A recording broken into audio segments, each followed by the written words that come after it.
München-Großhadern. Carsten Strahlendorf ist auf dem Rückweg zu seiner Station.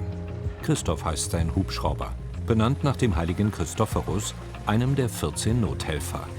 Es ist 8 Uhr morgens. Das Rettungsteam hat schon seinen ersten Einsatz hinter sich. Wir haben gerade ein 15 Monate altes Kind versorgt, das im Rahmen einer ausgeprägten Infektion einen komplizierten Fieberkrampf erlitten hat, der sehr lange angehalten hat, der durch die Kollegen vor Ort auch nicht zu durchbrechen war. Und nachdem leider alle Kinderkliniken im Großraum München dieses Kind nicht versorgen konnten, haben wir das Kind in eine weiter entfernte Kinderklinik transportiert. Carsten Strahlendorf ist Pilot des Intensivtransporthubschraubers. Ich bin nicht unbedingt der jetzt beim großen Rettungseinsatz unbedingt richtig von vorderster Front dabei sein möchte oder will. Dafür gibt es Mediziner, sonst hätte ich Medizin studiert. Aber ich möchte halt dazu beitragen, die Retter entsprechend vor Ort zu bringen, damit sie helfen können. 1,5 Stunden später. Der zweite Einsatz. Das Team muss wieder los. Der Unfallort liegt 40 Kilometer entfernt im Süden von München. Angst darf ich gar keine haben. Ich habe Respekt vor meinem Arbeitsgerät und Respekt vor den, ich sag mal, Urgewalten, Wetter. Und da muss man einfach den Respekt davor haben. Und wenn man damit umgehen kann, dann ist es auch kein Problem.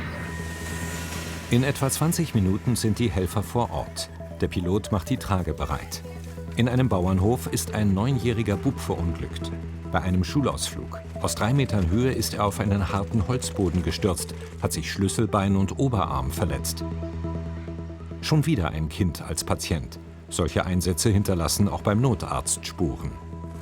Man wird vorsichtiger, gerade wenn man eigene Kinder hat. Vorsichtiger in dem Sinn, dass man eher mal zur Vorsicht mahnt. Ja? Nicht, dass man Risiken vermeidet, aber man geht bewusster mit Risiken um.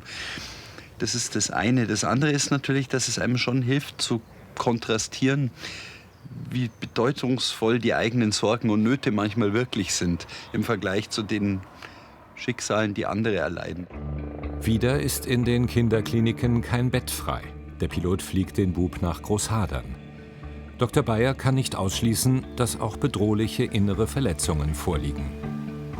Wir haben das Kind nach der Erstversorgung vor Ort, Schmerzstillung, Ganzkörperschienung und dann der Rettung mit der Drehleiter aus diesem unzugänglichen Heustock jetzt in den Schockraum des Klinikums hier geflogen. Wenig später stellt sich heraus, es sind keine lebensbedrohlichen Verletzungen. Das Hubschrauberteam ist erleichtert. Das ist schon ein gutes Gefühl, zu wissen, dass man wirklich was Sinnvolles tut, nicht nur, ich sag mal, Kerosin verbrennt und durch die Gegend fliegen. Und deswegen, das ist für mich wirklich eine sinnvolle Tätigkeit, die ich sehr gerne ausführe.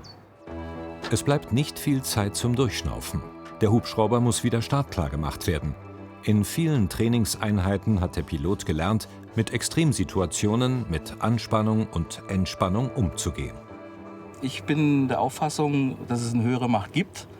Ich bin gläubig, aber irgendwo steht geschrieben, wann meine Zeit gekommen ist. Und dann ist es völlig egal, ob ich im Cockpit sitze, am Schreibtisch sitze oder im Bett liege. Wenn meine Zeit gekommen ist, dann ist sie gekommen. Da kann ich gar nichts dagegen tun. Christoph wird ein 3. Mal gerufen. Die Nothelfer wissen noch nicht, was bei diesem Einsatz auf sie zukommt.